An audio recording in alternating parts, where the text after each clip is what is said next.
Alors, la première question nous vient de mon homonyme, évidemment, il s'appelle Clément également.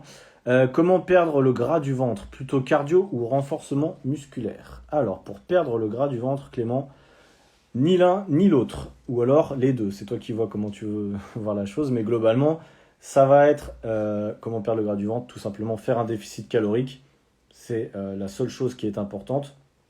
Donc, ça veut dire dépenser plus de calories que tu en consommes. Donc, si on part de ce principe-là, évidemment, le cardio sera dans un sens un peu plus efficace si tu veux juste perdre le gras du ventre, mais je pense pas que ce soit ton seul objectif.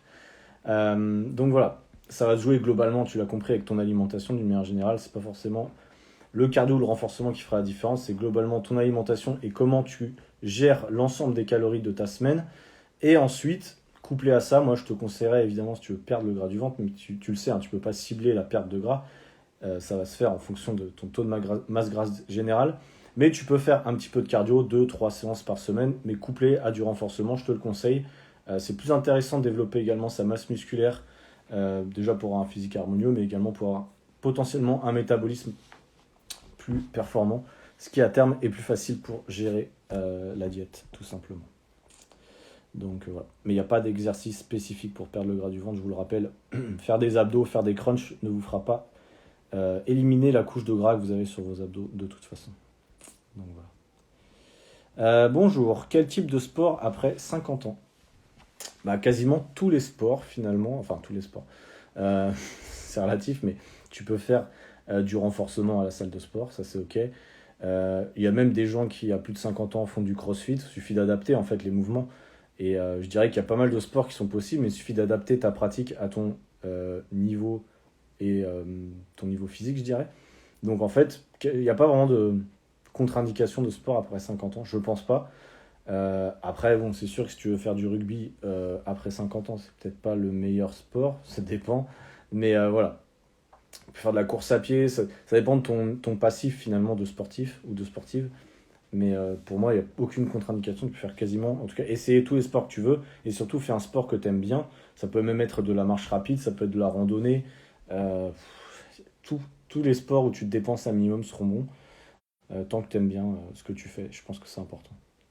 Bonjour, que penses-tu du jeûne intermittent pour perdre du poids et mettre en repos son organisme? Alors, pour moi, le jeûne intermittent est pas fait pour perdre du poids. Le jeûne intermittent, enfin, l'objectif du jeûne intermittent de base, c'est pas forcément ça. C'est un outil qui est intéressant pour certaines personnes pour éviter de consommer trop de calories dans la journée, c'est-à-dire que ça va faire un report des calories. Si tu ne manges pas le matin, par exemple, ça va reporter un petit peu, tu vas, entre guillemets, économiser des calories pour le reste de tes repas. Cependant, cette solution n'est pas adaptée à tout le monde et ce n'est pas la solution miracle. Globalement, parce que c'est pas parce que tu manges pas le matin ou tu jeûnes jusqu'à 12, 13, 14 heures que forcément tes autres repas vont être équilibrés, tu vas pas potentiellement être en surplus calorique, même avec 2 repas ou 3 repas après-midi, tu peux être en surplus calorique. Donc voilà, ça dépend des gens, il y en a pour qui ça marche, d'autres pour qui ça ne marche pas, mais selon moi, ce n'est pas la solution miracle pour perdre du poids, c'est un outil parmi tant d'autres, tout simplement. Mettre en repos son organisme, alors ça, il y a beaucoup de mythes par rapport à ça, par rapport au fait de jeûner, comme quoi c'est plus intéressant pour la perte de gras, etc. En réalité, pas vraiment. Il y a des bienfaits au jeûne, c'est vrai, au niveau de l'énergie, etc.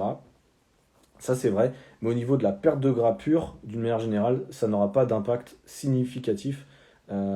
Le plus important, ça reste d'être en déficit calorique, je le redis. Donc, dans un sens, voilà. Si toi, tu veux le faire, tu veux tester, tu peux.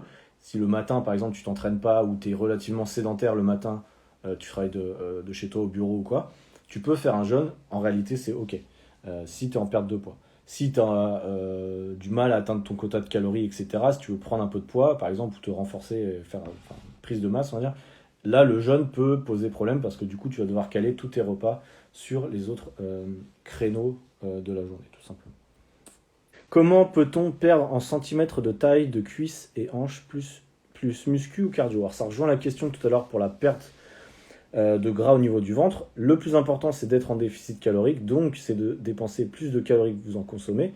Comment faire ça? La première chose, c'est de contrôler ton alimentation. Première chose, soit calculer tes calories. D'ailleurs, je vais faire un réel sur ça qui sortira juste après notre live. Je vais vous expliquer pourquoi c'est important de calculer vos calories, selon moi. Donc, créer un déficit calorique, donc dépenser plus de calories que tu en consommes. L'outil qui peut t'aider, c'est évidemment le cardio, mais ne pas faire que du cardio, vraiment, c'est ma recommandation. Le mieux, c'est de mêler les deux. Et ce qui est important aussi, c'est d'être actif et active tout au long de la journée. C'est-à-dire pas faire que 1 heure de sport et le reste du temps, on ne fout rien de la journée, on est assis. Vraiment, c'est important de rester actif toute la journée. C'est ça qui fera la différence selon moi.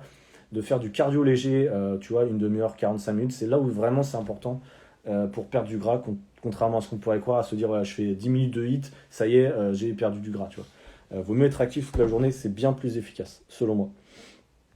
Donc voilà. Et aller à la salle de sport, pas pour faire du vélo ou pas pour faire de l'elliptique, mais pour soit faire du renforcement ou soit faire un cardio, mais un peu typé